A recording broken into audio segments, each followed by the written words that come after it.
Shalom, shalom à tous, j'espère que vous allez bien. Moi c'est la sœur Gloria. J'avais à cœur à partager avec vous un message. Je vais partager avec vous un message, j'étais en train de méditer. Vous savez, la méditation, c'est pas seulement le fait de lire la Bible jour et nuit. Quand la Bible dit dans Josué 1:8, médite-le jour et nuit. Cela veut dire continuellement dans le cœur. On peut être en train de chanter, de cuisiner, de marcher, de travailler. C'est ça que cette parole veut dire. Cela ne veut pas dire d'avoir la Bible comme ça au travail partout. On est là, on est en train de travailler, notre main en train de lire la Bible. C'est pas du tout ça. Ainsi, une parole est remontée dans mon cœur. C'était dans le livre de Genèse. Genèse chapitre 1er, versets 1 et 2. On va lire. Au commencement, Dieu créa les cieux et la terre. La terre était informe et vide. Soulignez très bien vide. Il y avait des ténèbres à la surface de l'abîme et l'Esprit de Dieu se mouvait au-dessus des eaux. Soulignez aussi au-dessus des eaux. Vous savez, bien aimé, je prends un exemple. Je prends cette bouteille. Voyez-vous, quand Dieu a créé la terre, la Bible dit la terre était informe et vide, il y avait des ténèbres. Ensuite, la Bible fait mention de l'eau. Maintenant, pourquoi est-ce que on parle de vide alors qu'il y avait l'eau partout? Pourquoi est-ce que la Bible est en train de dire la terre était vide alors qu'il y avait de l'eau et l'Esprit de Dieu est en train de se mouver? Voyez-vous cette bouteille d'eau? Il y a l'eau pleine. On ne peut pas dire que c'est vide. Il y a déjà de l'eau. Si on comparait la terre, voilà cette bouteille remplie d'eau, on va dire ça, il y a de l'eau. Et même quand plus tard, Dieu va séparer les eaux au-dessus et les eaux d'en dessous, vous allez voir que vraiment c'était informe, il y avait l'eau partout. Voilà, il y avait l'eau partout. Mais malgré qu'il y a l'eau partout, la Bible dit que c'était informe et vide, c'était vide. Informe, on peut comprendre. Vide, on se pose des questions. Pourquoi maintenant la Bible dit vide alors qu'il y avait de l'eau? C'est ça qu'on va essayer de partager. J'étais en train de méditer sur ça et le Saint-Esprit m'a enseigné. Voyez-vous, prenons l'exemple d'un corps. Vous savez, quand un corps sans âme est un corps mort. Lorsqu'il y a séparation de l'âme et du corps, c'est en ce moment qu'on dit qu'il y a mort. C'est pareil.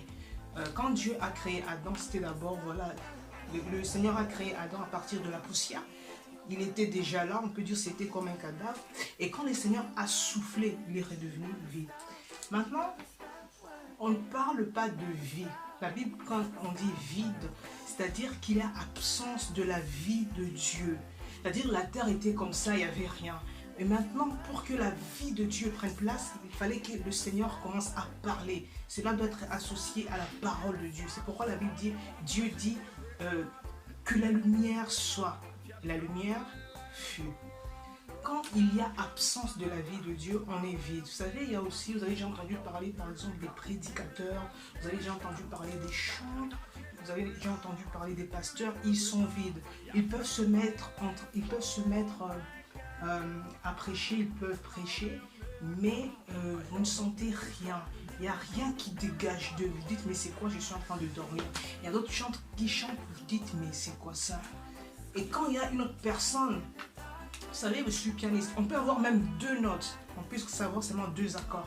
Et ce qu'on va faire quand il y a la vie de Dieu, ça va impacter les vies, ça va changer, ça va bouleverser les vies. Une autre parole qui me vient, c'est dans le livre, dans le Nouveau Testament. Vous savez, quand c'était à la piscine de Bethesda, les gens, ils devraient... le premier qui devait sauter quand le thé agité était guéri. C'est-à-dire quoi? C'est-à-dire quand l'eau n'était pas encore agitée et que vous vous amusiez à vous y jeter, c'est-à-dire qu'il n'y avait pas la guérison. Ça allait juste être un bon bain ou soit la noyade quand on ne sait pas nager. Mais quand l'ange agitait l'eau et quand vous tombiez dans l'eau, vous jetiez dans l'eau, vous receviez au fait la guérison. C'est pareil aussi pour nous, enfants de Dieu. On ne peut pas aller œuvrer pour Dieu. C'est pourquoi il y a beaucoup de gens qui sont vides. Il y a des foyers vides. C'est-à-dire que des gens, vous vous amusez à vous marier, vous n'avez pas encore la vie de Dieu. Vous allez là-bas, c'est-à-dire que au lieu que le mariage soit un havre de paix, ça va devenir un havre de gifles, un havre de querelles et tout ça, etc. Mais quand on a la vie de Dieu et qu'on s'attache, ça ne sera pas un CDD, mais ça sera pour toujours, malgré l'adversité, malgré les difficultés. Donc nous, en tant que chrétiens, on ne peut pas se permettre de faire des choses sans la vie de Dieu en nous. Amen. On doit avoir la vie de Dieu en nous pour pouvoir œuvrer. Ainsi, on va impacter le monde. On peut être aussi, on peut faire du business, on peut faire des affaires. Il y a des gens qui font des affaires, il n'y a rien, ça ne donne rien, parce qu'il n'y a pas la vie de Dieu. Mais quand on a la vie de Dieu, on fait la différence.